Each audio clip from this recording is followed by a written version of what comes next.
Bonjour à toutes et à tous, bienvenue dans ce nouvel épisode du Dictionnaire digital. Cette fois-ci, nous allons aborder un sujet qui a fait l'actualité et qui fait encore l'actualité, notamment dans la politique nationale liée à la cybersécurité, puisque nous allons parler de l'attaque qui a eu lieu, en tout cas qui a visé la Caisse nationale de sécurité sociale, la CNSS, au Maroc, et qui a fait, en tout cas, qui a provoqué la diffusion de dossiers, d'informations sensibles concernant des millions d'assurés marocains et ce sur le web. Pour en parler, nous recevons Badr Blej, expert en cybersécurité. Merci Si Blej d'avoir accepté notre invitation une nouvelle fois. Merci à vous pour l'invitation, c'est un plaisir.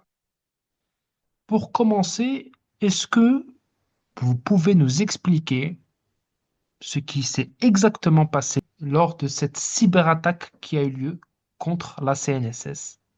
Je crois qu'il y a des éléments que tout le monde connaît, c'est qu'il y a eu la divulgation d'informations sensibles depuis les systèmes de la CNSS, non pas depuis des systèmes tiers comme beaucoup de gens ont repris, c'était depuis la CNSS. Il y a un groupe qui s'est réclamé être algérien qui a sur Telegram diffusé les données des personnels des salariés. Donc, on avait des attestations de salaire, d'autres informations qui ont été extraites depuis le système de la CNSS. Ce groupe-là déclare que c'est une riposte vis-à-vis les attaques qui ont ciblé par des soi-disant Marocains qui ont ciblé l'agence de presse algérienne et donc qui ont déclaré que c'est une riposte contre les attaques marocaines. Donc on peut vérifier ni l'identité des premiers ni des derniers. Ça reste des informations à vérifier. Donc ces gens-là ont divulgué sur le logiciel Telegram des informations en public, chose qui n'est pas toujours faite parce que généralement les hackers, quand ils arrivent à avoir cette donnée personnelle et ils la vendent généralement sur le marché noir. Et c'est une information qui coûte beaucoup d'argent. Donc, généralement, il est vendu. Cette fois, il a été publié publiquement, peut-être pour faire un impact médiatique. Donc, ça, c'est la description de ce qui a été, de ce qui s'est passé.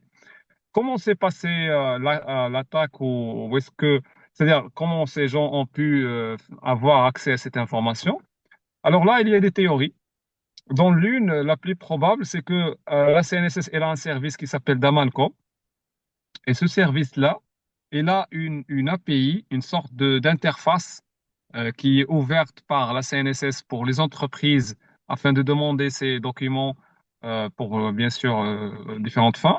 Et donc, ce hacker, il a pu, d'une façon ou une autre, avoir un accès non autorisé à cette API-là. Et il a commencé à extraire de l'information parce que l'information, elle est extraite au mois de novembre 2024 sur un intervalle d'un mois, c'est-à-dire il n'a pas eu l'accès à toute la base de données de la CNSS, mais il a eu l'accès à un ensemble de fichiers qui ont été générés sur cette période. Est-ce qu'ils ont été générés par le hacker ou est-ce qu'ils étaient générés par les entreprises qui sont bien sûr intéressées par ces documents? On ne sait pas.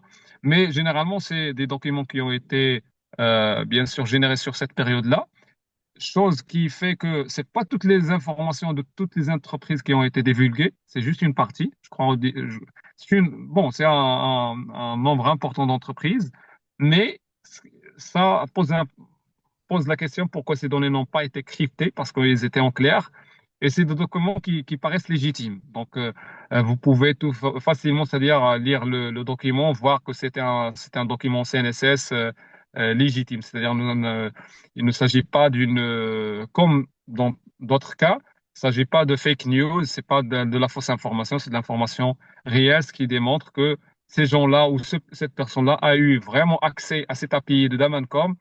Il a, comme j'ai dit, pu exploiter une faille que nous, on ne peut pas savoir, sauf si on fait ce qu'on appelle un forensic, security forensic, c'est-à-dire un travail d'audit de la solution et de log pour voir les traces réelles de cette personne. Mais actuellement, on sait que il a pu avoir cet accès. Est-ce qu'il a pu arnaquer les gens par une attaque phishing? Est-ce qu'il a pu trouver une faille dans l'API direct ou autre? Donc là, on n'a pas vraiment assez de détails. Et pour terminer, cette personne-là ou ce groupe se sont évaporés. Donc ils ont fermé leur groupe sur Telegram. Ils ont effacé toute trace. Et actuellement, ils ont juste laissé l'impact derrière eux et n'ont pas refait une attaque, c'est-à-dire eux-mêmes, même si le Maroc a subi d'autres attaques après la CNSS, mais ce groupe-là, il a disparu, il n'a plus repris aucune attaque contre le pays. Pour revenir justement sur ce groupe, Jabarot DZ, est-ce que donc vous avez dit qu'il a disparu, mais est-ce qu'on connaît son historique? Est-ce qu'il a déjà opéré et attaqué d'autres entités? Non, non, c'est une première. Donc, on connaissait pas un groupe qui s'appelle Jabalut DZ. Donc, c'est pas des hacktivistes. Normalement, ce type d'intervenants, on les appelle hacktivistes, c'est-à-dire des gens qui font du hacking pour une cause politique. C'est pas des gens qui sont connus dans la scène. Donc, généralement, c'est un groupe, un nom qui a été choisi pour cette opération et qui n'a pas été réutilisé après ou avant, auparavant. Parce que de ce qu'on a compris et de ce que vous avez expliqué, il s'agit donc d'une riposte contre d'un Tout hacking à qui a fait. été opéré sur un compte Twitter algérien. Est-ce que ce Jabarout DZ, parce qu'il y a des thèses qui disent comme quoi, voilà, est-ce que ça peut être une attaque, on va dire, étatique, coordonnée, ou selon vous, il s'agit plus d'une, on va dire, une initiative un peu comme ça, en solitaire ou d'un groupe un peu indépendant? Alors là, c'est difficile de répondre, mais on peut avancer une théorie. Personnellement, je suis avec l'avis qui dit que c'est une tentative isolée d'un groupe ou d'une personne. Pourquoi? Alors, vous pouvez me poser la question, quelles sont alors mes preuves? C'est que l'attaque déjà, elle est simple, c'est-à-dire c'est pas une attaque très compliquée. Attaquer une API, avoir un accès, c'est pas quelque chose de waouh. Deuxièmement, on n'a pas attaqué toute l'infra CNSS. On n'a pas eu tout l'accès à toute la base de données, toutes les informations de la CNSS, ce qui montre que même la personne qui a accédé, elle avait des restrictions. C'est pas quelqu'un qui est vraiment qui a eu un contrôle total sur l'infrastructure. Troisièmement, il aurait pu faire un dommage aussi important que celui qu'il a fait. Donc je vois que l'attaquant avait juste pour intérêt l'effet médiatique. C'est-à-dire, il aurait pu injecter des malwares dans les PDF, c'est-à-dire rendre les documents PDF illicites. Et par conséquent, on sait que tous les Marocains, bien sûr, et surtout les curieux, vont télécharger les documents. Il aurait pu grandir l'attaque et la rendre à niveau national. C'est-à-dire, ce Jabbarut DZ, il aurait pu infecter tous les PDF et les rendre publics. Tout le monde va les télécharger, les gens qui travaillent dans les banques, dans les médias, dans les ministères, etc., etc. Et après, il peut s'infiltrer dans leur infrastructure. C'est-à-dire, il peut attaquer tout le pays avec juste cette attaque-là. Et vu qu'il ne l'a pas fait, soit il ne le peut pas, ou il ne l'a pas voulu, etc., on peut dire que c'est pas vraiment un pays. Parce que si c'était un pays et si c'était vraiment une cyberattaque, on pourrait facilement avoir l'hacker avait accès à la base de données de la CNSS, il aurait pu crypter la base de données du CNSS, c'est-à-dire le dommage aurait pu être plus, plus important. Là, le dommage, il est plus, je vais dire, immatériel, moral. C'est-à-dire, c'est pas une attaque qui est vraiment, c'est pas un poignard. Donc, l'idée, c'est que, je suppose, ça reste des théories, donc on peut, c'est-à-dire, les deux cas sont possibles. Mais je suppose que c'est plus une attaque orchestrée, comme c'était le cas dans plusieurs cas, c'est-à-dire c'est des jeunes hackers, que ce soit marocains, que ce soit algériens, que ce soit français, etc. C'est dans tous les pays. C'est des gens qui apprennent la cybersécurité et ils veulent démontrer leur pouvoir et ils commencent à s'attaquer à des organismes comme la CNSS. Si c'était un État, je crois que la cible aurait pu être une cible qui est, je vais dire, souveraine, un ministère ou autre. Mais je crois que c'est plus une attaque d'un jeune. On ne sait pas qui est son identité, même s'il y a des rumeurs, mais on ne sait pas vraiment. Il n'y a pas de preuve de quelle nationalité il est. Très bien. Alors, justement, vous avez parlé du fait que l'attaque finalement n'était pas d'une complexité folle et nécessitait pas, on va dire, peut-être des infrastructures ou une méthodologie, une équipe, on va dire, pointue pour pouvoir y arriver. Tout Alors, à fait. qui sait, on va dire, qui sont finalement, euh, si on devait pointer un peu du doigt, qui sont finalement les responsables de ces vulnérabilités si on devait émettre, en tout cas si on devait désigner un responsable? Alors, il faut comprendre qu'un système d'information, c'est comme une maison. Si vous avez bâti votre maison, et après, vous avez beaucoup de gens qui interviennent dans la construction et vous-même, et un jour, votre maison est volée. Donc, la responsabilité peut être la vôtre, peut être la responsabilité des gens qui ont travaillé sur la maison, etc. Donc, vraiment, désigner la responsabilité de qui? C'est un travail normalement d'un audit qui désigne qui sont les responsables, qui sont les niveaux de responsabilité.